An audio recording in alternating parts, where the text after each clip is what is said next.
Now, coming to Woodward Sports. Woodward and Main Street. The Woodward Sports Network Detroit Lions Show. Let's go! Catch Gabrielle Dee Phillips, Matt Broder, and Terry Foster for all the latest news on your Detroit Lions every week. Only on the Woodward Sports Network YouTube channel and woodwardsports.com. Good morning, Detroit. This is Woodward and Main Street, your Woodward Sports Lions Insider Show, and we're so happy to have you with us here bright and early on this Tuesday morning. I'm Gabrielle Dee Phillips. That is Matt Broder, and today in the booths we have Spencer Raxter and Kool-Aid. Thank you so much for making this happen. Thank you to you two for being able to make this happen. I'm sure you would like to hear me this morning. We have a great show for you here today because the Lions had a great win against the Packers at Lambeau. A 34-20 victory on a Thursday night. So we're going to kick things off and review kind of what we were pessimistic and optimistic about from our last episode, and get into it and see how that played out with the game that happened. So kicking things off, I had said that the fans for Green Bay were going to be showing out in masses supporting Jordan Love. They were, but they quickly turned on him. So quickly. Yeah. It was wild to me that you could audibly hear the boos of the fans on the broadcast as soon as Green Bay started underperforming, which was nearly right off the bat. I'd like to give a little credit to the Detroit fans who showed up and almost overwhelmed those home Packers fans at Lambeau. It seemed like every picture we saw from beat writers or different media members around or Detroit Lions fans that were at the game were just showing these pictures of floods of blue at Lambeau Stadium. It was really great to see, and maybe that was we put the home Green Bay fans on edge a little bit. So when Jordan Love decided to falter a little bit, they jumped on him. So that's part of winning that battle. Exactly. And good morning, Mr. Foster. Terry. How are you doing today? Yeah, I overslept, and then they had construction in the parking lot. Yes. You're here now, though. I'm here now. I would have been here on time. I don't know what they're doing out there. And you still have a fedora, so you're ready to go. I'm ready to go. Regardless of if you oversleep or not, you always have the fedora. Is it on your bedside table? You sleep in it? No. In my car, in the back of my car. Oh, always prepared. Always prepared. I love to see it. So we're just talking about what I left off as my pessimistic for last week, which was that Jordan Love fans were going to show out in masses and then turn on their quarterback, which was the plot twist, and that Lions fans took over Lambeau and kind of turned the stadium Honolulu blue. You know, I think the Lion fans are going to take over every stadium in the National Football League. Now, I want to go old school with you guys. Okay. Lion fans have traveled for many years, but not in always a positive way, because Tampa's coming up in a couple weeks. I was there for a Tampa game, and guess who took over the stadium at the end? Lions fans. But they were pissed, and what they did is the Lions had an opportunity to win. Brett Perriman, the old wide receiver, fumbled the ball at the end, and so the Lion fans gathered near the locker room and threw fruit and vegetables at the Lion players as they walked off the field. I think it has definitely turned. I think the energy has definitely turned for the Lions fans, which is fantastic, and I'm so happy to see them positively showing out, and then also continuing to show out in the post game with Amazon Live, which I want to get into some of the comments a little bit later in the show that were made on the Amazon show regarding Jared Goff. But before we do that, I have to get to the optimistic, which Matt Broder, you had said for your reason to be optimistic was Jack Campbell. Oops. How are he's you laughing at feeling? that one. How are you feeling? No, Jack Campbell did okay. I'll maybe switch. Well, the linebacking crew as a whole did play very well against the Packers. Primarily Alex Anzalone, Derek Barnes, and a little bit of Jack Campbell. But it was really Anzalone and Barnes that stood out to me in this Packers game. Just the way they were able to control the defense from the linebacker position. Derek Barnes coming off the edge more. He talked about it in his press conference yesterday, how he feels good, getting back to his days at Purdue when he really did come off the edge and rush the quarterback. His face started to light up when he started to talk about it. So although our first round pick linebacker out of Iowa didn't get as many snaps as maybe I thought going into it, the other linebackers did step up in a very linebacker-ish Matthew, game. you are one of the bad people. Why can't you get behind Anzalone? No, I'm totally behind Anzalone. Everybody thinks this guy stinks, but he doesn't. He's so solid. Derek Barnes just stood out to me a little bit more in this game, but Anzalone's that steady presence that, like you said, we need someone like him. Every winning team needs someone like him on the defense. A white guy with a blonde ponytail. There we go. Gotta love a white guy with a Look at blonde the history of the ponytail. National Football League. Yeah. Since the 80s, you've always had one of those people on your team. Did Spielman have long hair at any point during his he career? didn't. No. He didn't. And he would never wear a ponytail. No. Now, Terry Foster, you had given your reason to be optimistic as the Lions no longer look at Green Bay as the House of Pain, which we agreed was our theme of the last episode. So how are you feeling now after that and seeing how the Lions fans showed up, how the Lions performed? It's clearly not the House of Pain any longer. Ford Field West. That's what it is. But it's no longer intimidating. I mean, there's been venues in the United States which have played Detroit sports teams in general. Lambeau Field, the Boston Garden, whatever stadium Minnesota was playing that year. It just seems like the silly things happen where a Detroit team can't win. And for Lambeau, it was always near the end of the season. It was cold and the field was frozen, and we would joke about the frozen tundra and everything, and the Lions just couldn't get themselves together. They were close games, but they would lose something 16-13 and 2-1 or whatever they would come up with. So I think Lions, their fans and followers of the NFL looked at it as just another game. Go in, take care of your business, and you win. And they did just that. Bam. It was a business trip, and they took care of business. Right. And Jared Goff did the same thing on the Amazon Prime post show, where Fitzpatrick had said that he was the poor man's Matt Ryan. And I think Goff, years past, would not have responded, would not maybe even have come out for the post-game interview, because they probably wouldn't have been playing on a Thursday night in previous years. But yet he came out post-game, sat on that desk, and the first thing to come out of his mouth after the Lions fans quieted down was that he is not a poor man's Matt Ryan. And I think the fact that he was able to stand up to national media for himself in a polite way that we expect Jared Goff to Right. do. Do you know what? And 95% of players wouldn't have been able to do that. Forget about Jared Goff. But it shows that now he's feeling comfortable in his own skin. Yes. Because previously, what did you say about me? I'm going to call you out. But no, he didn't do that. He's like, hey, let's joke about it. Let's have fun. And he knows he's doing a good job. He knows his team is good. So he doesn't have to be an ass on there. He can joke about it and then just move on. So does this prove that he is the new leader of the new era Lions? That's a tough one, because there's so many leaders on this team. Now, offensively, yeah, but I look at Aiden Hutchinson as a leader. I look at St. Brown as a leader. I look at Taylor Decker as a leader. In fact, the linemen call him Cap, just like Kareem Abdul-Jabbar. So there's a few leaders on this team, and before you were always searching, okay, who's the leader of this team? I can't figure this out. Now, who's the leader of this team? I have so many candidates that I can't figure it out, but yeah, he is one of them. What does this mean for his impending contract extension, Broder?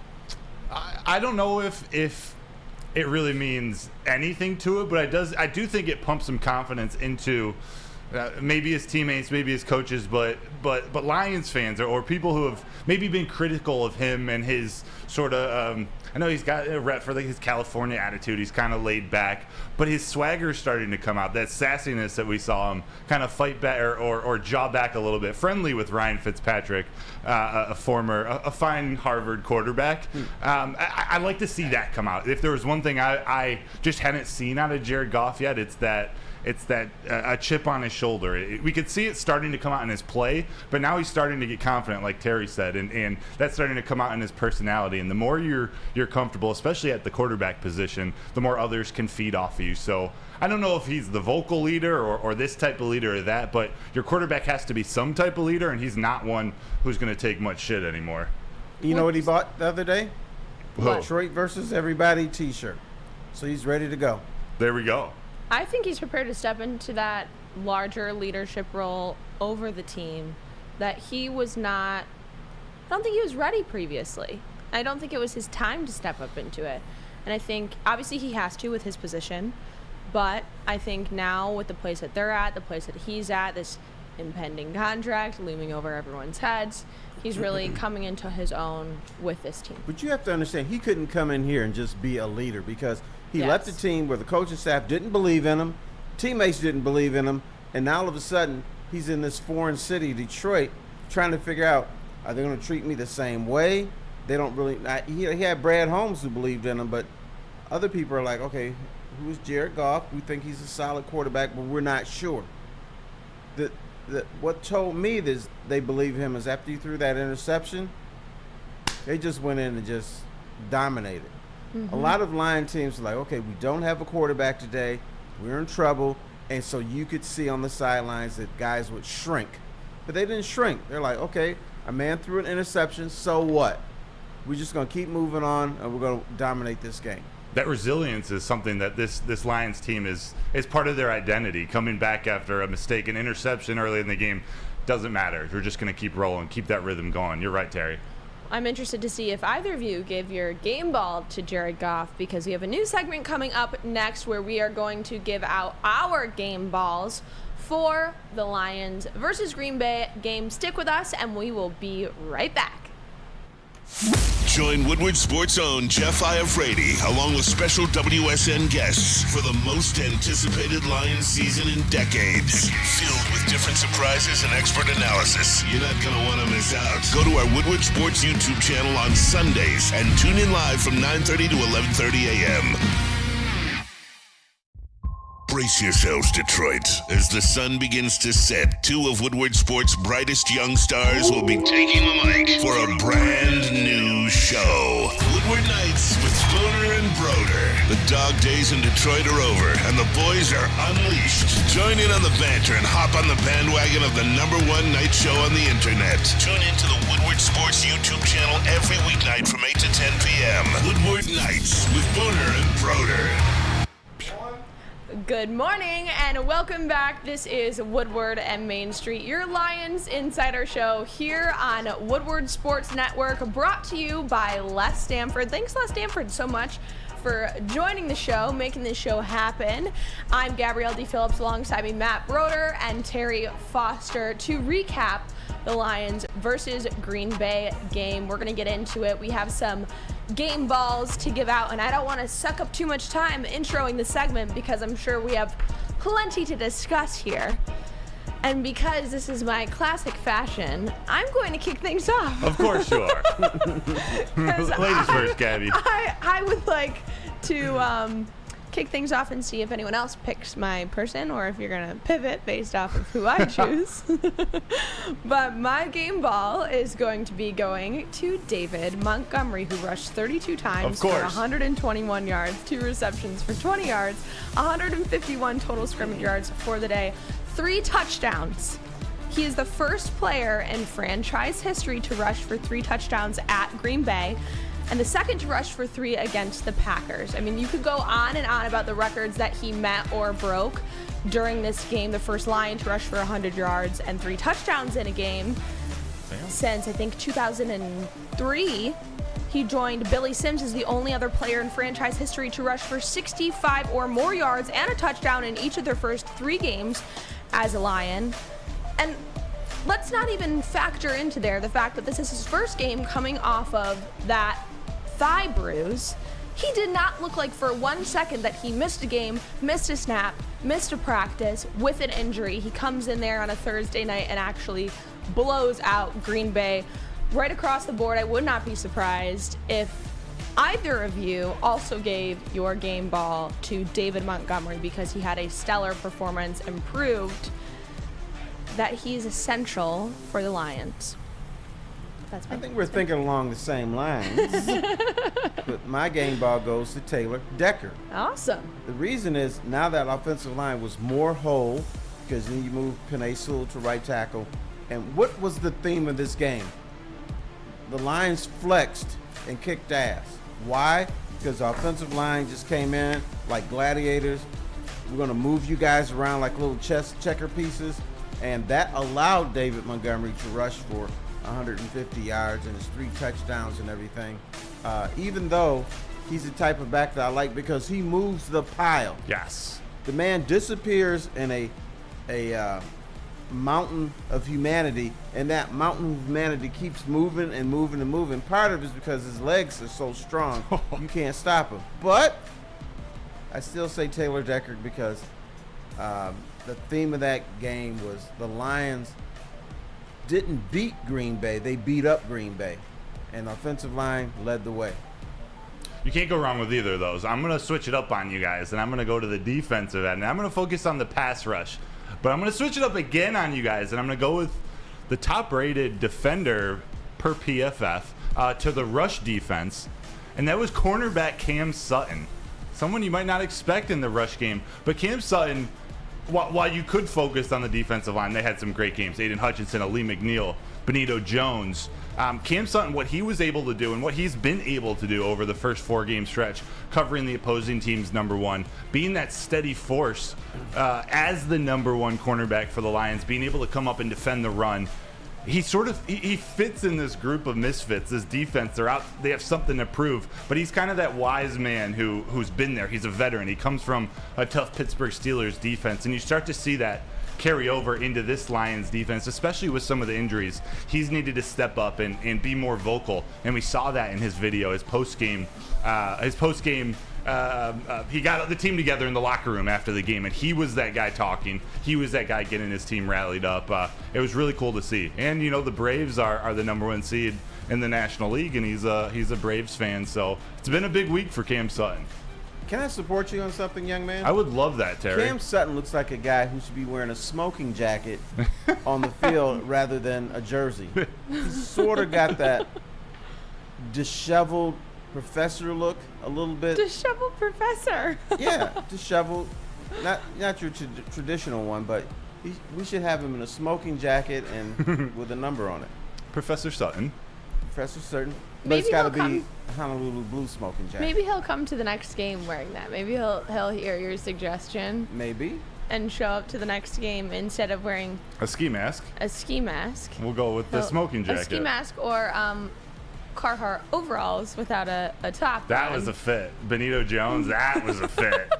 Sven knows what I'm talking I think about. I would give him the game ball for the most shocking outfit in the Game NFL balls. this week. I mean, he really got people talking. So I guess if you wanted to have that, you could have that. No, yeah. That's all. That's all Benito too, and we got to see he was on the Danny Rogers show on DetroitLions.com. Got to interview Benito in more depth, and we got to learn a little bit what his life was like before, what his life's like at home. And he grew up on a farm, and he's got 100 horses and he rides bulls, and cuts down and carries trees. He's a tough guy who he likes to farm and he likes to play football. He likes to sack quarterbacks. And he probably cuts down trees with one whack of the axe. Yeah, he's humongous. Right. Huge. Now, Terry, between Matt and my game ball picks, who would you more align with? Mine. And that is why you chose No, it. but I would be more in line with David Montgomery. Because Okay. I've been fascinated by this guy ever since he took C.J. Gardner-Johnson and slammed him down on the ground during the practice. He's just mean. That's bold. Right. So I'm going to go David Montgomery. Even though yours is a very fine one, we're going to get him a smoking jacket.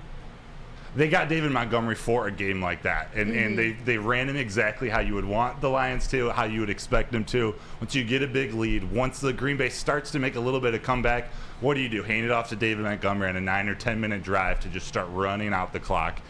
It was an incredible effort. I mean, David Montgomery is the star of that game. I can't lie there. And what a perfect example of going to a place and finding your stride again and finding your new home to be a better fit than your previous.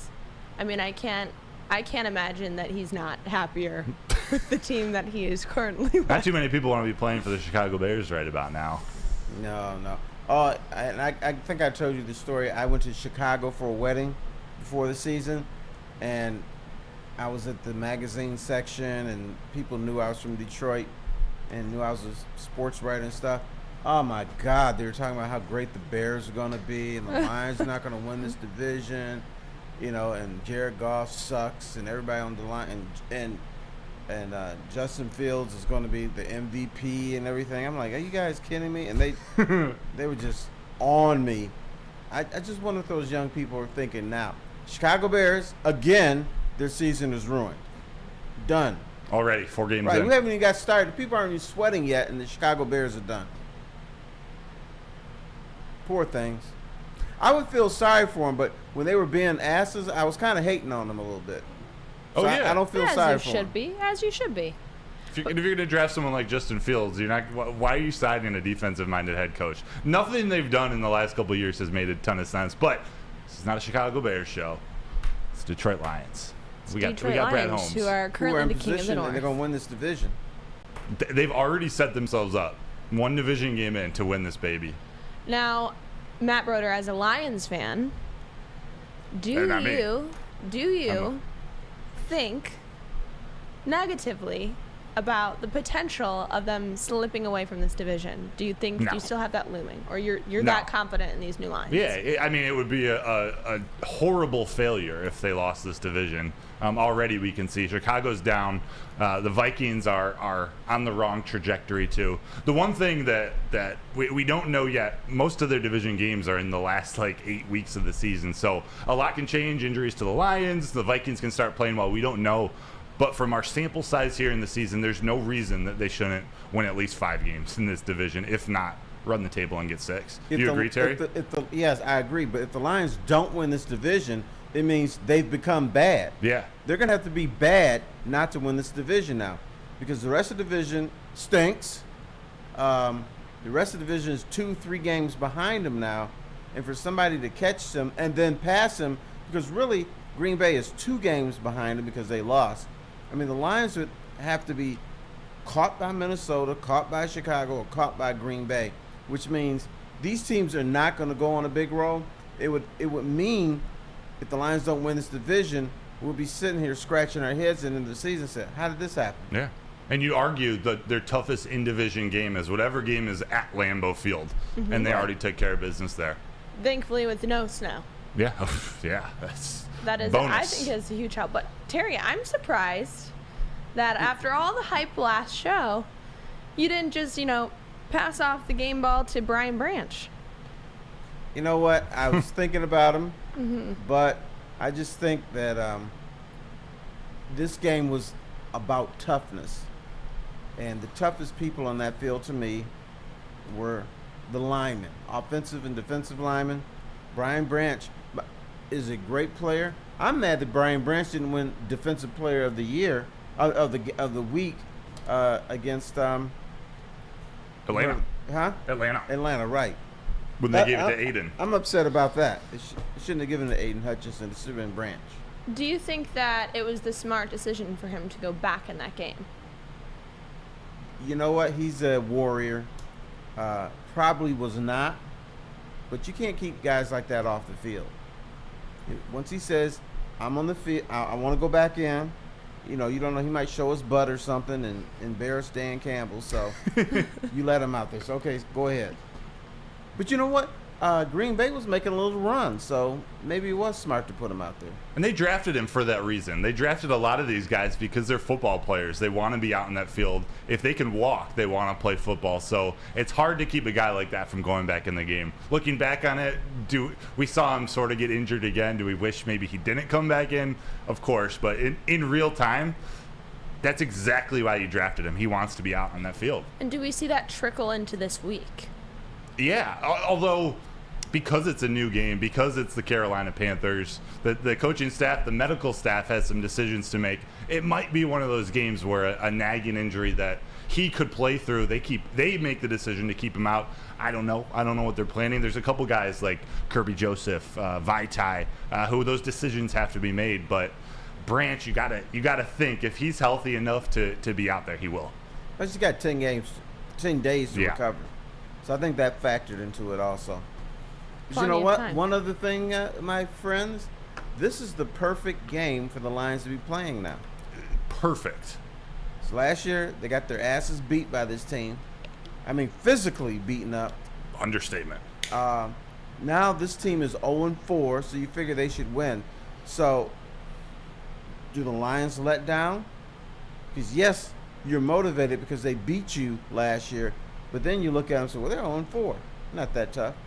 So I think psychologically this is the perfect game to see where the Lions are as an organization. And you know Dan Campbell's going to be all in them. His assistant coach is going to be all in these guys behind. Say, hey, I know they're 0-4, but this 0-4 team handled you last year when you were on a roll. So you better be serious about this team. And that's what it felt like in Allen Park yesterday, that the feeling wasn't of overconfidence or overexcitement, of arrogance being 3-1 going against an 0-4 team. It was, all right, we got to take these guys seriously. We not only have a bad taste in our mouth from the performance last year, but if we want to be who we think we are at the end of the season, we can't let a game like this slip away. We got to come out, just like they did in Green Bay, come out with a big first half, put them away early, and then make your decisions in the second half of who to sit, who to Here's take it easy on. Here's what the Lions must always keep in the back of their mind.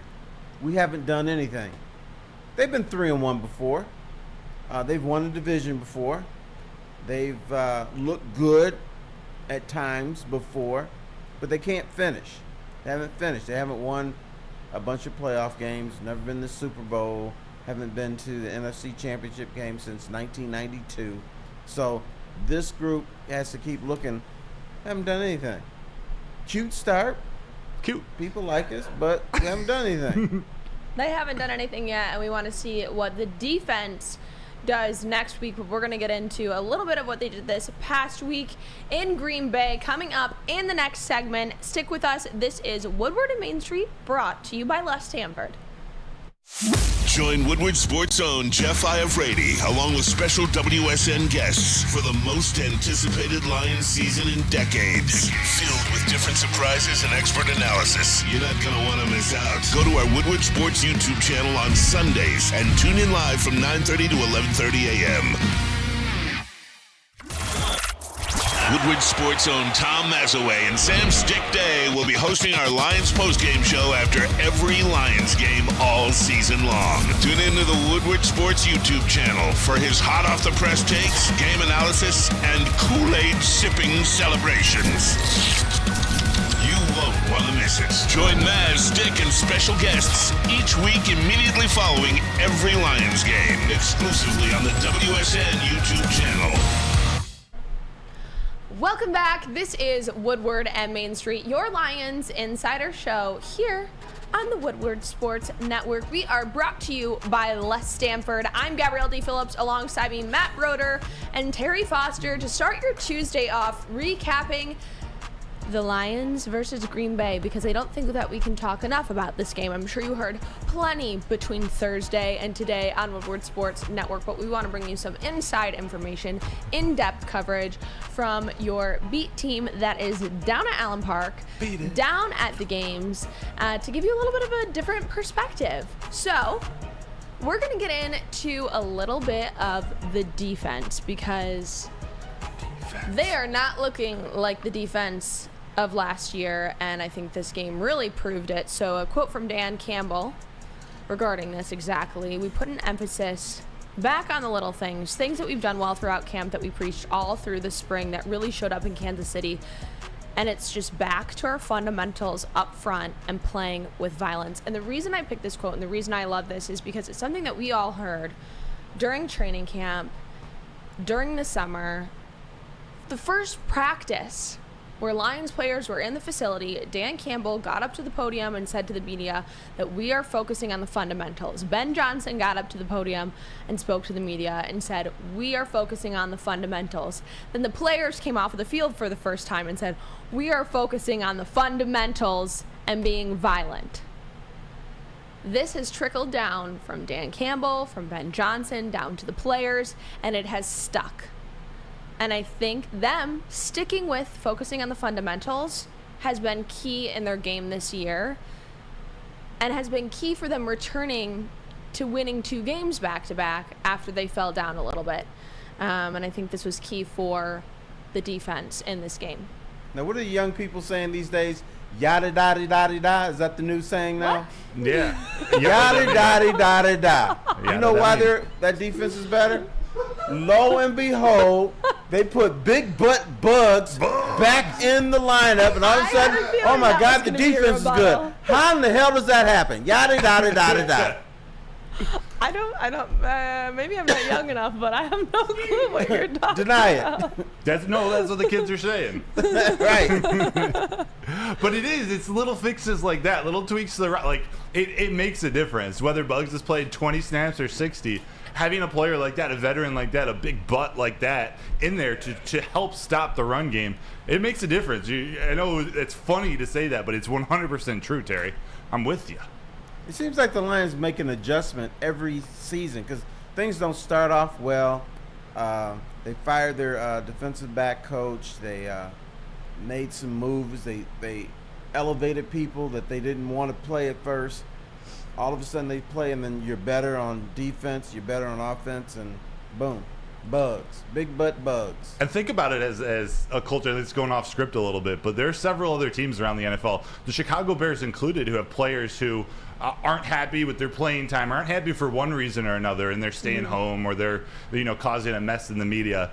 It was inching in that direction a little bit before the Kansas City game with Bugs, but whatever it was in that locker room that sort of kept them all together, kept it a small issue. Bugs is back 2 games later and making a difference. You gotta love it. But Gabby, what you said. Oh, go ahead, Terry. Yeah, I was just saying maybe Bugs is just a good guy. Yeah. Yeah, he was just like, God will look over me. The Holy Spirit will be good, and it's all going to work out. He didn't go off or say Dan Campbell's an idiot or anything like that. He left it in God's hands. Facts. So, boom. Now, you had mentioned that someone or something had kept them all together. Do you believe that's Aaron Glenn that's keeping this defense together? Do you believe his leadership, he has stepped up in the season? I know there was a lot of question marks around him last year, potentially letting him go. But it seems as things have turned around, do you think it's because he's rallied the defense together? I think it's at least part of it. He is the defensive coordinator, so he's the primary voice that they look up to. And the players do respect Aaron Glenn for what he did as a player and as a coach. So the fact that he was able to make so many great adjustments after the Seattle Seahawks game, where there was so much hype going into it, and it was really the defense that seemed to let the team down, let the city down. He made those adjustments, and they're responding. And it also goes to show the coaches that he put around himself, the John Scott Jr.'s, who's the new defensive line coach, the Kelvin Shepard, who's the linebackers coach, and then Dre Bly and Brian Duker, who coached the cornerbacks and the DBs. They all embody that toughness, that swagger, that what we're seeing come out of those players, that playing with violence and aggression. There's a way to do it. There's a way that you can let it get out of your body and let it affect your game negatively. But they're finding a way to use that aggression, play violently, but within the rules. And when they're doing that and focusing on the fundamentals, that's when these stacks start coming out of the defensive line, because whether it's Lee McNeil or Bugs, they're doing what they need to do from the tackle position, allowing Aiden Hutchinson and Charles Harris to get in to get sacks, or if it's those guys getting the right pressure, setting the edge, allowing the big boys in the middle to get the pressure on the quarterback. It seemed like it all came together in that Packers game. Even if I didn't think Aaron Glenn had anything to do with this defense being good, I'm going to say Aaron Glenn, because this guy is when the whole building is on fire, it's Aaron Glenn's fault. Oh, yeah. When everything is great, you don't hear his name. So he must be doing something well. So I did not like his game plan against Seattle. But other than that, I think he's been very good. And I, listen to talk radio. You hear people, maybe they should fire Aaron Glenn. Why? He had a 10-game stretch last year with this defense. This putrid defense was wonderful. Then he has one bad game this year, so you're going to fire the man. It makes sense to me. That's wild. But Right. does his performance and does the Lions' defensive performance this year erase their performance last year in your mind? Are they doing enough right out of the gates to make up for the performance last year? I would say yes, because you see a continuation. You see a continuation of what we saw at the end of last year. And now they're in first place in the division for the first time in like a million years. So I would say yes, it's worth it, because when you build a franchise, this is more than just building a defense. You're building a franchise that was under Matt Millen, was under Quinn Trisha for 2 decades. So there's going to be some holes in that roster. There's going to be some head cases. There's going to be some guys who can't play. There's going to be some guys who can't run. There's going to be some guys who don't know what the hell is going on. So when you have 2 decades of ineptitude, you don't walk in and all of a sudden the defense is good, the offense is good. It's going to take a while for it to develop and gel. Matt, do you agree? I do, and I think Aaron Glenn, like Coach Walk just put in the chat, he's going to be a head coach in the future. It's not a situation where he's going to get fired as our defensive coordinator. They're grooming him to be a head coach in the NFL. So I'm with Terry. It's a continuation from last year, but it's also a new season. They've got new players, and he's finding his rhythm with the defense, his new schemes to bring the best out of them. It's great to see out of a coordinator with another year of experience under his belt. I got a riddle for you guys. Okay, Let's hit hear us. it. What is this? Oh my God. Is that same old Lions? No. That's Aaron Glenn, his first day on the job when he looked at this defense. Really? This is what I get? That's it. But you know what? Here's the other thing. I'm going to go historical on you guys again. Okay. Please. One thing that Aaron Glenn has done for the most part is he stayed true to making sure this defense is aggressive, because the Lions have paraded in several defensive coordinators, and day one they said, we're going to be aggressive, we're going to attack the quarterback, we're going to do this, we're going to be all bad and everything. And then 2 games into their regime, you say, okay, they're playing passive, and what happens is these coordinators have so little faith in the defensive players, they back off. Aaron Glenn didn't back off except against Seattle. He definitely didn't back off this game, because I think my favorite stat to come out of the night at Lambeau, and I talked to you about this, Matt, was the 211 net rushing yards for the Lions versus the 27 net rushing yards from Green Bay. I mean, I was watching that counter go up for Detroit and remain and drop and remain and drop and remain and drop for Green Bay the entire game. And I think that speaks a lot to what the Lions are capable of this season and will hopefully only improve from here. The Green Bay game was so bad for Green Bay. I thought the police were going to come out and arrest the Lions. I thought the fans were going to go out and kill Green Bay. You're not supposed to go out on the football field and beat the hell out of somebody. I thought they were going to pull out butcher knives and stab these dudes and get rid of them and discard them on the side of the road. That's how dominant that was for much of that game. Yeah. Brutal. Yeah. It's like, you don't even deserve to be on the same field as me, so I'm going to kill you. Get this over with. Just get it over with. Right. Well, the NFL said to JMO, it's time to get your suspension over with, and we are going to talk about that in this next segment. Stick with us. We are Woodward and Main Street, brought to you by Left Stanford. Come hang with the Woodward Sports Crew all throughout football season on Saturdays and Sundays. Join our college football and Detroit Lions live watch parties. Inside the 5, caught, end zone, touchdown Detroit Lions! With money on the line. Featuring different special guests and surprises. Start times will vary depending on the game. Only on our Woodward Sports YouTube channel.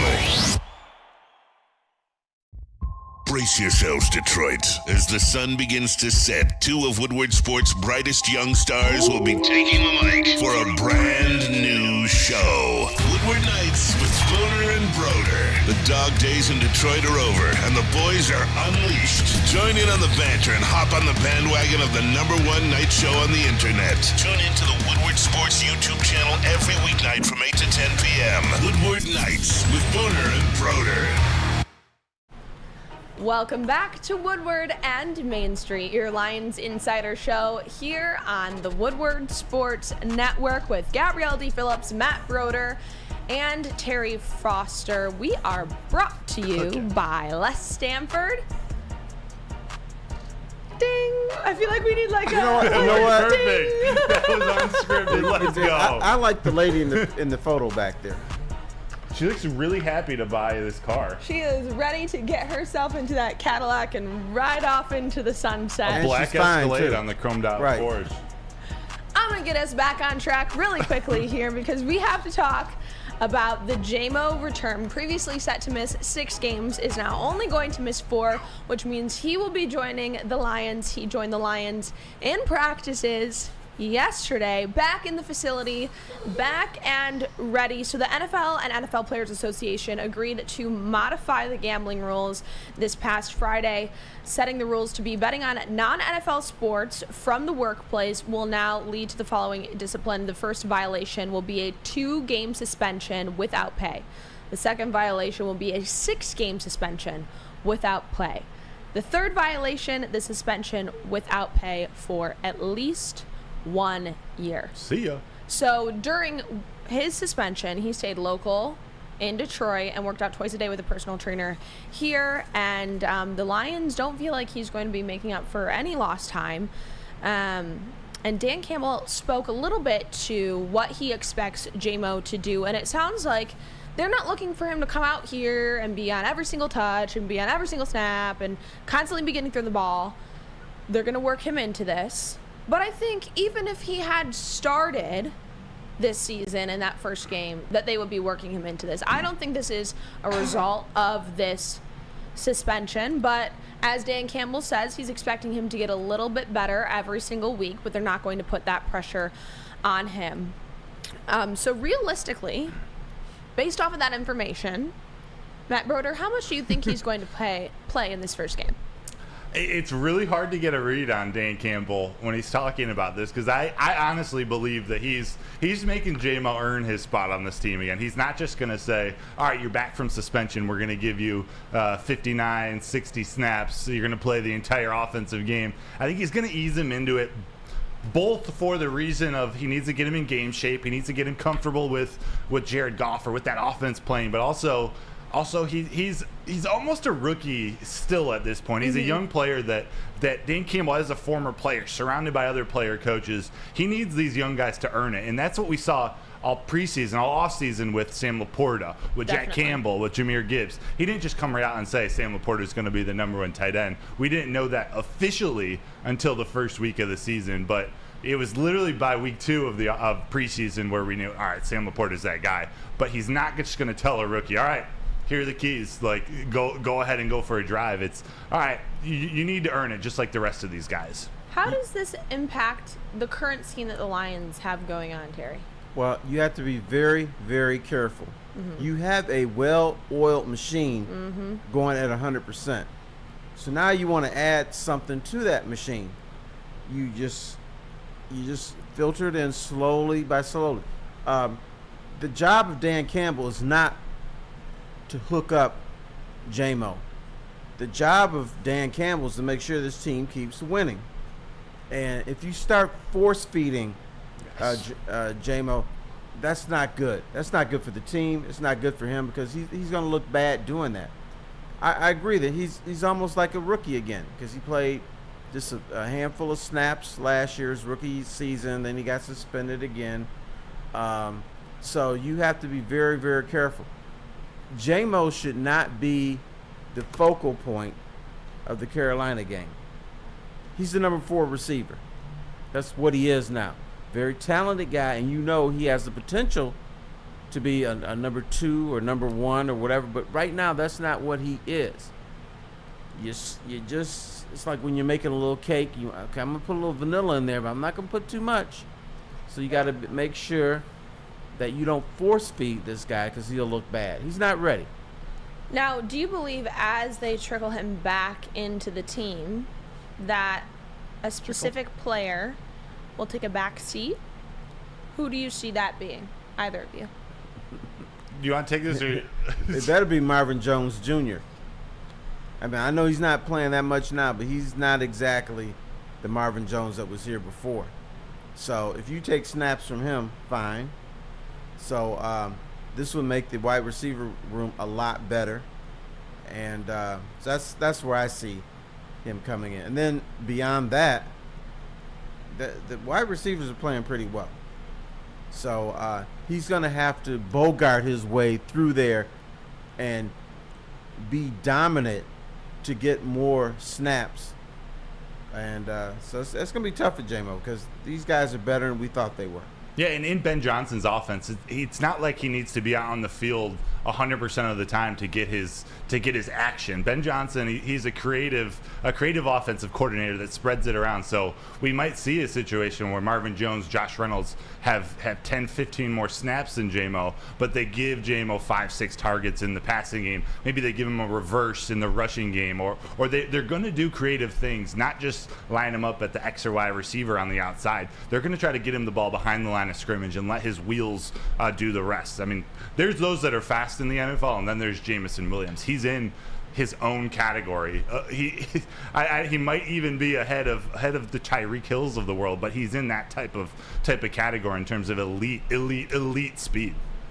Now, what I'm interested with, and we kind of started to get into this, so this is Jameson Williams' first violation, which under these new rules, he would be suspended for 2 games without pay. So they bring him back because this technically was his first violation, and he was previously going to be suspended 6 games, now only suspended 4. Since they're going back on how much he's going to play, are they also going to compensate him for every game, those 2 games that he missed outside of this new discipline? I would say they should not. They didn't reverse those games and have him play against Green Bay and Seattle, did they? Mm-mm. No, they didn't. So, hey, just the rules came too late to benefit him. It's, bad luck or whatever you want to call it, but I would say no. He was suspended for 4 games. But then now the new rules, if he does it again, then it's 2 games or whatever you want to call it. 6 games. So then he'd be back. Oh, yeah. Well, if he were to do it again for the first time, It would be 2 games. Yes, How about that? Yes. Which is impossible. Yeah. Broder, what's your take on this? I don't know how they're going to make the decision. As long as he gets paid for the 2 games that he's playing, that he's out there, that he's suiting up and putting his body on the line, I'm cool with that. Now, I wonder if this was kind of the compromise, saying, okay, we're changing these rules. Technically, he broke the rules when the other rules were instated. So they're kind of abiding by those, kind of abiding by these new ones, and finding this middle ground because they changed the rules during his suspension. So I think this might be the compromise that they've found. Okay, you can go back, but we're still not going to pay you for those other 2 games because you still didn't play, and those were under the previous suspension rules, which he broke that rule when those were in place. So maybe this is that happy middle. I want to compare this to weed. Weed? To weed. Hell yeah. Like the old cannabis. Now, back in the day, marijuana. If you were caught with weed, the devil's lettuce, they threw you in jail. They threw you in prison. You could be in prison for like 20, 30 years. Now that they've relaxed the weed laws, they're not going back to people and say, hey, our bad. We're going to compensate you for all that missed time you were in jail. No, it's just circumstances. Time served. Right. Time served, and that's it. You don't go back and try to rectify it. You try to rectify from this point forward. What about this idea by the great Spencer Raxter in the TD booth over there? He should get 2 games in the bank. So if he ever gets suspended again in the future, he just gets to take 2 games off of that. You know what? I wonder. You know what? When you mention weed, Spencer's mind all of a sudden starts working. It's like he wakes up. Because earlier I would say, hey, Spencer, how's it going? Now you mentioned weed. Now this guy comes up with brilliant ideas now. Absolutely brilliant. Dispo Shops, your local cannabis plug. Oh, can I plug a guy who's a brilliant mind? Pause. Okay. Yes, There you was can, a Terry. very smart guy who came on this show and also wrote on woodwardsports.com that J-Mo's suspension should have been 2 games. That was me. That was. I'm gonna find it. I'm gonna put it in the chat too because it was a great article. Right, and finally the NFL was like, hey, you know what, T. Foss was right. Let's switch it. They used your article as the blueprint for That was these it. new rules. Should have been 0 games, if you want to ask me, for real. There's My the man's opinion. sitting up in his hotel room with his phone and making little bets, which a lot of people do, so. Well, at least the sentence has been lessened, and he will be joining the Lions against the Panthers, and we will have a recap or a preview episode. There you go, for you this Sunday, 8 a.m. here on the Woodward Sports YouTube channel. But that's all for us today, Terry. That's it? That's it. That's it. Oh, man, I'm just getting warmed up. Let's Every keep time. going. Every No, we're time. We done. got to hand it over to the Morning Woodward show here in a quick 10 minutes. But join us again on Sunday on game day for Woodward and Main Street, brought to you by Les Stanford. Thanks for sticking with us all morning. And Gabrielle Dee Phillips, Matt Broder, Terry Foster. Thanks to the gentlemen in the booth today. That's all we have for you. Have a good one.